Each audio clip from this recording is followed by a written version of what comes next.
प्रधानमंत्री की संवेदना उस समय कहाँ मर गई?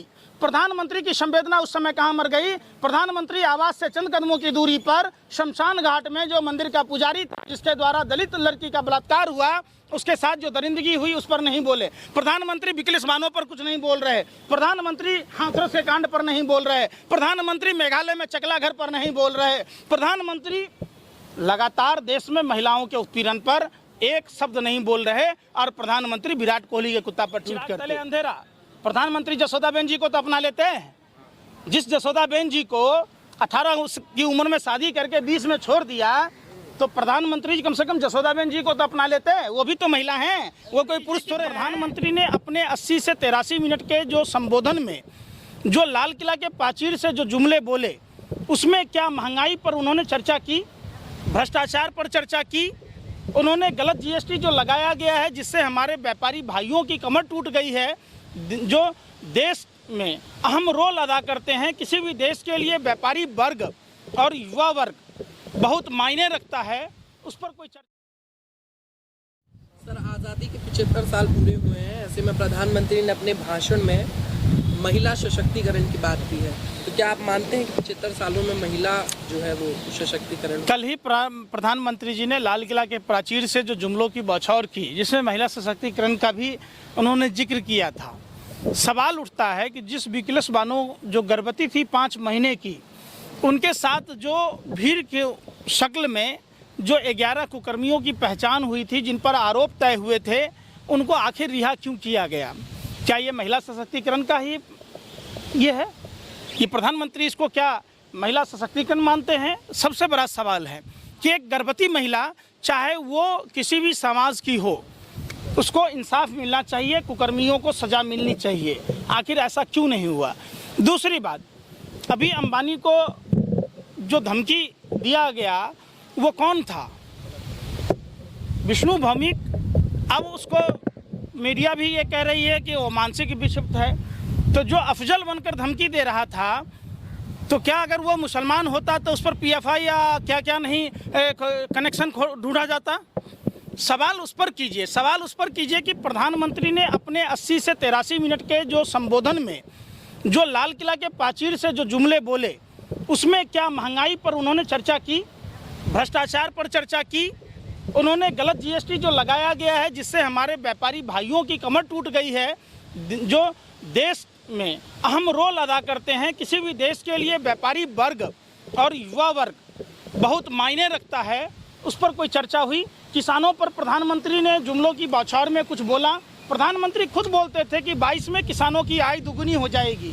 भाइयों एवं बहनों, मित्रों, हर सर के ऊपर पक्का छत होगा, हर आदमी को पक्का घर मिलेगा, हर घर में बल्ब होगा, हर घर में एलईडी बल्ब लगेगा, हर घर में नल होगा, हर नल में जल होगा, हर घर में एलपीजी सिलेंडर होगा। तो प्रधानमंत्री जी बताइए कि जो 2014 में आपके सत्ता संभालने से पहले 400 रुपये की सिलेंडर 1100 के करीब पहुंच गई, आप उस पर क्यों नहीं चर्चा करते? अगर वही 2014 की महंगाई होती तो लोग बहुत कुछ अपने घर के लिए, परिवार के लिए, अपने बच्चों के लिए हासिल कर सकते थे। लेकिन सवाल उस पर तो बात की है ना, ऋषि अग्रवाल की बात की उन्होंने। जिस ऋषि अग्रवाल को उन्होंने गुजरात में 2-2 जगह मुहैया कराई है, जो ऋषि अग्रवाल देश का पैसा लेकर बाहर विदेश में भाग गया। नीरव मोदी, मेहुल चौकसी पर बात हुई, तो आप किस भ्रष्टाचार का? आप बधवा ग्रुप पर बात हुई, जिन्होंने 17 बैंकों में 34,500 करोड़ का जो घोटाला किया, उस पर चर्चा हुआ। प्रधानमंत्री जी अडानी के पोर्ट पर, मुद्रा पोर्ट पर जो ड्रग्स के रैकेट पकड़े गए, उस पर चर्चा हुई। और प्रधानमंत्री जब महिला सशक्तिकरण की बात कह रहे थे, तो भाजपा का जो प्रदेश उपाध्यक्ष जो चकला घर चला रहा था मेघालय में अपने फार्म हाउस पर, जिसके यहाँ जेलेटिन की छड़ें और डेटोनेटर भी बरामद हुआ, जहां अनयूज्ड कंडोम 500 की संख्या में बरामद हुआ, नाबालिग लड़कियां बरामद हुई, जहां मोदी जी, अरे भैया, मुंगेरी लाल के हसीन सपने देखना प्रधानमंत्री जी बंद करें। प्रधानमंत्री जी को देश की जनता ने वोट देकर अपने आप को ठगा हुआ, लूटा हुआ महसूस कर रहा है। और जनता ने ये देखा है कि टूटी खाट, फटा लंगोट, मर गया भाजपा को देकर वोट। सोचा था बनियान के ऊपर नई शर्ट आएगी, कोई नहीं मरा है, सब हो है। जो हराम का खाता है, सुनो ना भाई सुनो, आप जैसे हराम के खाने वाले लोगों पर प्रभाव पड़ा है।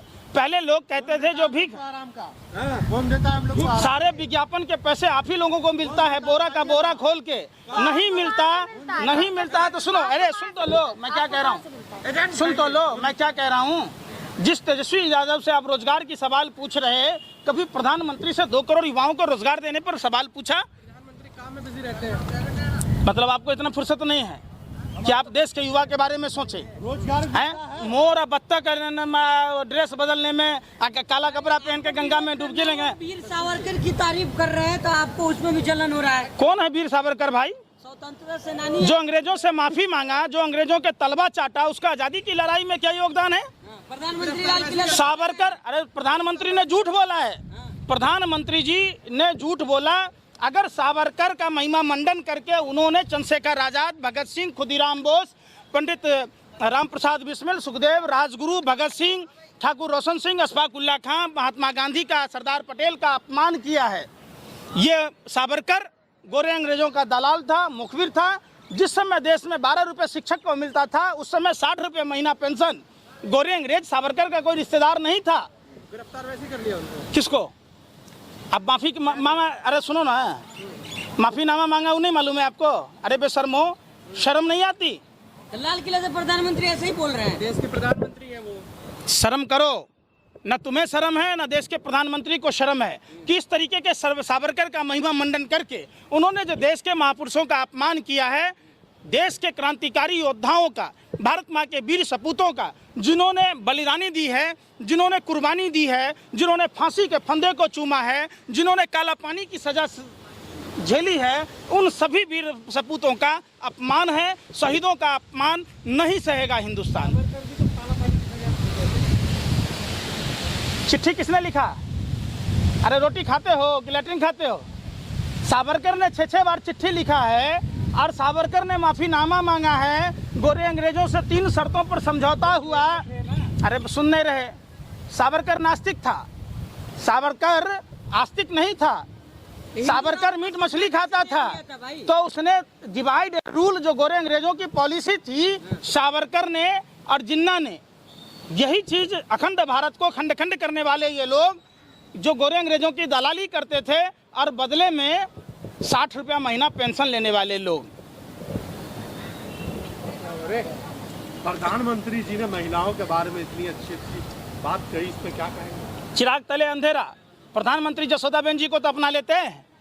जिस जसोदाबेन जी को 18 की उम्र में शादी करके 20 में छोड़ दिया, तो प्रधानमंत्री जी कम से कम जसोदाबेन जी को तो अपना लेते हैं। वो भी तो महिला हैं, वो कोई पुरुष थोड़े हैं। अरे भैया, देश के लिए आपके पापा ने आपकी मम्मी को छोड़ दिया होता तो आप पत्रकारिता कर रहे होते? आप बताओ ना। हर आदमी अगर देश में अगर ऐसा ही बहन बेटियों को छोड़ दे, कोई भाई नहीं चाहेगा कि नरेंद्र मोदी जैसा बहनों ही मिले, कोई बाप नहीं चाहेगा कि नरेंद्र मोदी जैसा दामाद मिले, कोई महिलाएं बहन बेटियां नहीं चाहेगी कि नरेंद्र मोदी जैसा पति मिले जो शादी करके मांग में सिंदूर भर के अग्नि के साथ। मगर जनता ने, लेकिन जनता तो चाहेगी कि प्रधानमंत्री भावुक उस समय प्रधान है, सुनिए उनकी भावनाएं, उनकी संवेदनाएं उस समय, सुन लो मेरी बात, सुन लो उनकी संवेदनाएं। अरे सुन लो ना, सुनने में क्या पैसा लग रहा है? सुनो, ये मोदी जी का राज में आपने इनकमिंग कॉल के भी पैसे लगा दिए तो आपके सुनने पर भी टैक्स लग गया क्या? प्रधानमंत्री आवास से चंद कदमों की दूरी पर आपने मातृशक्ति को खुले आसमान में बच्चों को जन्म देते देखा होगा। प्रधानमंत्री की संवेदना उस समय कहाँ मर गई? प्रधानमंत्री की संवेदना उस समय कहाँ मर गई? प्रधानमंत्री आवास से चंद कदमों की दूरी पर शमशान घाट में जो मंदिर का पुजारी था, जिसके द्वारा दलित लड़की का बलात्कार हुआ, उसके साथ जो दरिंदगी हुई, उस पर नहीं बोले। प्रधानमंत्री बिकलिस बानों पर कुछ नहीं बोल रहे। प्रधानमंत्री हाथरस के कांड पर नहीं बोल रहे। प्रधानमंत्री मेघालय में चकला घर पर नहीं बोल रहे। प्रधानमंत्री लगातार देश में महिलाओं के उत्पीड़न पर एक शब्द नहीं बोल रहे। और प्रधानमंत्री विराट कोहली के कुत्ता पर ट्वीट करते। बताओ, राजनीति में परिवारवाद पर बोले प्रधानमंत्री। कल्याण सिंह कौन था? कल्याण सिंह का बेटा और पोता कौन था? ये परिवारवाद नहीं है। प्रेम सिंह धूमल का बेटा और प्रेम सिंह धूमल ये परिवारवाद नहीं है। राजनाथ सिंह और राजनाथ सिंह का बेटा परिवारवाद नहीं है। कैलाश विजयवर्गीय का बेटा परिवारवाद नहीं है। वसुंधरा राजे और वसुंधरा राजे का बेटा ये परिवारवाद नहीं है। वाह, कमाल करते हो। लेकिन कल प्रधानमंत्री जी ने महंगाई, बेरोजगारी, किसी पे कुछ नहीं कहा है। क्यों नहीं कहा? प्रधानमंत्री मौ नहीं बोल पाए, भ्रष्टाचार का भौ नहीं बोल पाए, बेरोजगारी का भौ नहीं बोल पाए। पंकज जी महंगाई है नहीं तो बोले नहीं। क्या खाते हो? रोटी खाते होगे तो महंगाई नजर आती होगी, लैट्रिन खाते हो तो नजर आएगी। जो आदमी रोटी बनाएगा, जो आटा खरीदेगा, आटा महंगा हो गया, राशन महंगा हो गया। जो लोग अन्न खाते हैं उन सभी को मालूम है। जो लोग लैट्रिन खाते हैं उन्हें तो कोई फर्क ही नहीं पड़ता, लैट्रिन तो फ्री में मिले। पंकज जी मदद डेयरी का दूध में 2 रुपया बढ़ गया, क्या कहेंगे? सिर्फ मदर डेयरी दिख रहा है तुम्हें? अरे पत्रकारिता करते हो कि हंसी ठिठोली करते हो दलालों? हैं? सारे चीज़ों प्रोडक्टों का दाम बढ़ गया। प्रधानमंत्री खुद अपने स्पीचों में कहते थे कि जब डीजल पेट्रोल के दाम बढ़ेंगे तो सारी चीज़ों के दाम बढ़ेंगे। बच्चा जब आप रोता है, आपकी इनकम बढ़ गई? अरे मैं पूछ रहा हूँ, खाओ आप अपने माँ बाप की कसम खा के बताओ। दांत मत फाड़ो, दांत मत फाड़ो। वो दिन दूर नहीं कि श्रीलंका जैसे आप जैसे पत्रकारों की भी लात जूता और कुटाई से स्वागत करे। कर लिया आपने? सुनो, नेहरू की जगह एंकर आकर के बैठ गई, क्या कर लिया आपने? सुन लो, रोड पे खड़े हो जाते हैं और कुछ बोल रहे हैं। तुम्हें शर्म नहीं आया? अरे तुम्हें शर्म नहीं आया? तुम्हें शर्म आया कि नहीं आया? बेशरम हो। अरे शर्म हो। तुम्हारी जगह अगर हम लोग होते तो मुंह में कालिक पोत कर चुल्लू भर पानी में डूब मरते। आजादी अधूरी है ना? बिल्कुल एंकर बीच में कैसे आया? क्यों नहीं आप आवाज? निश्चित तौर पर सब, अब ये तो कांग्रेस के प्रवक्ता बताएंगे आपको, लेकिन सुन लो। हाँ तो बता तो रहा हूँ। अरे सुन नहीं रहे? आपके पास सवाल नहीं है, महंगाई का नहीं है, शिक्षा पर नहीं है, बेरोजगारी पर नहीं है, सरहदों की सुरक्षा पर नहीं है, महिला उत्पीड़न पर नहीं है, आप पढ़ाई नहीं, मंदी पर सवाल नहीं है आपके पास, अर्थव्यवस्था पर सवाल नहीं है। आप लोग बेतुकी, जैसे राजा महाराजा पहले भान रखता था, राजा का गुणगान करने के लिए आप लोगों को छोड़ा हुआ है। और आप लोग आतंकवादियों से भी गए गुजरे हो। आप ये बता दीजिए, हमें रखा किस जातिवाद की बात कहते हो? जातिवाद कर रहे हैं आप, दलितों पे क्यों नहीं बोलते आप? कौन नहीं बोला? मैं तो हमेशा से, हमारे फेसबुक प्रोफाइल को भी देखो, जो दलित बच्चे के साथ हुआ सरस्वती शिशु मंदिर में, ये आरएसएस के गलत परवरिश का नतीजा था कि छैल सिंह ने मटका छू दिया। क्या हुआ? मटका बच्चे की जान से ज्यादा था क्या? ये तो हम शुरू से उसकी, हमने कब से पोस्ट डाला हुआ है। आप लोग नहीं देखते या नहीं पढ़ते तो उसमें हमारा दोष। आप लोगों को सवाल, आपने सवाल पूछा। अरे मैं पूछ रहा हूँ, पिछड़ों का बेटा है नरेंद्र मोदी। आप किसके बेटा हैं? आप किसके बेटा हैं? भारत में अकेला नरेंद्र मोदी पिछड़े हैं, बाकी कोई पिछड़ा नहीं है।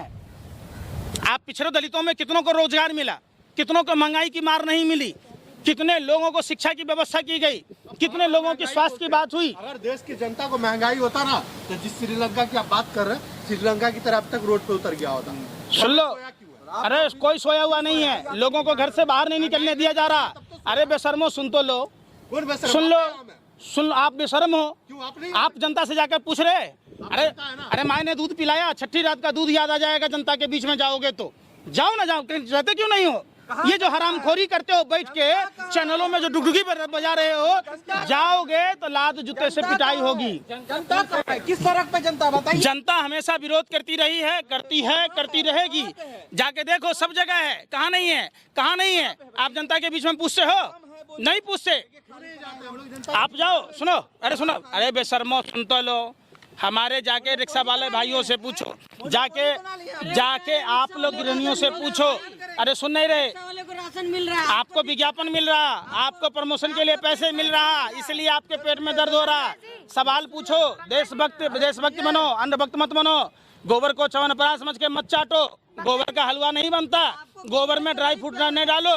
सुनो, आप सवाल पूछो। अरे बेवकूफों, आप उस समय सवाल पूछने गए सफदरजंग अस्पताल में, जहां भाजपा नेता को सिक्योरिटी गार्ड ने मारा, वहीं उसी अस्पताल में महिला सड़क पर बच्चा को जन्म दिया। आप वहां नहीं थे, घर में डूब के पड़े थे, आप उनकी खबर नहीं दिखा रहे। आप जाके देखो, जाओ विकलेशवानों से पूछो, जाओ आप दिल्ली दंगा पीड़ितों से पूछो, जाओ आप स्कूल कॉलेजों में पूछो छात्रों से। उन बच्ची का देखा होगा, आपसे तो वो अच्छी बच्ची थी जिसने वो पेंसिल और रबर के लिए मोदी जी को मैगी के लिए चिट्ठी लिखा, आपको नहीं दिखाई दिया। उस बच्चे का इंटरव्यू लेने का आपको फुर्सत ही नहीं है। सर आपको क्या महंगाई दिखाई दे रही है? कब हिंदू खतरे में था भाई? 2014 से पहले हिंदू नहीं था भारत में। बंगाल का अरे मैं खतरे में नहीं थे हिंदू, कहीं खतरे में नहीं था। शुभेंदु अधिकारी हिंदुओं का पैसा लूट लिया तो भगवान माने कहते हैं कि लूट लो, अब भाजपा में चले जाओ, सारे पाप से मुक्ति दिला लो। सवाल पूछते हो बेतुकी वाली बात। पंकज जी, आप कह रहे हैं महंगाई है, अरे अपना अपना करो। अंकल जी, आप जहाँ एक तरफ कह रहे महंगाई है, लेकिन वही जो ऑटो चलाते हैं वो लोग तो कह रहे महंगाई बढ़ी है, लेकिन आय दुगनी हुई है हमारी। जाकर आपने किस ऑटो वाले से पूछा नहीं मालूम। अगर आप ईमानदारी से भगवान की शपथ खा के आप ऑटो स्टैंड में, मैं कह रहा हूँ दिल्ली में कर रहे हैं, दिल्ली के ही ऑटो वालों की बात कह रहा हूँ मैं, मेरे सामने में पूछ कर देख लो। अगर ऑटो वालों ने आपका विरोध नहीं किया, अगर महंगाई का विरोध नहीं किया, तो मैं अपने मुंह में कालिक पोत कर चुल्लू भर पानी में डूब मरूंगा, कभी भी सरकार से ये सवाल नहीं करूंगा। अच्छा, चलो तो सही है हिम्मत, छठी रात का दूध याद आ जाएगा आपको, आप ये सारा नाचना गाना बंद हो जाएगा। बुला लो, हमारा नंबर ले लो, चैनलों में बुला लो हमें, लो हमारा नंबर। अरे मैं नंबर दे रहा हूँ, है हिम्मत? आप लोगों में हिम्मत ही नहीं है। हमारा नंबर ले लो और नंबर पर हमें कॉल करो, हम भी आए, हमारे सवाल का जवाब देना, आपको सब समझ में आ जाएगी। ये नाचने गाने का नहीं है समय, ये समय है देश बचाने का। देश में जो हो रहे, देश को जो गर्त में ढकेला जा रहा है, उस पर सवाल पूछो।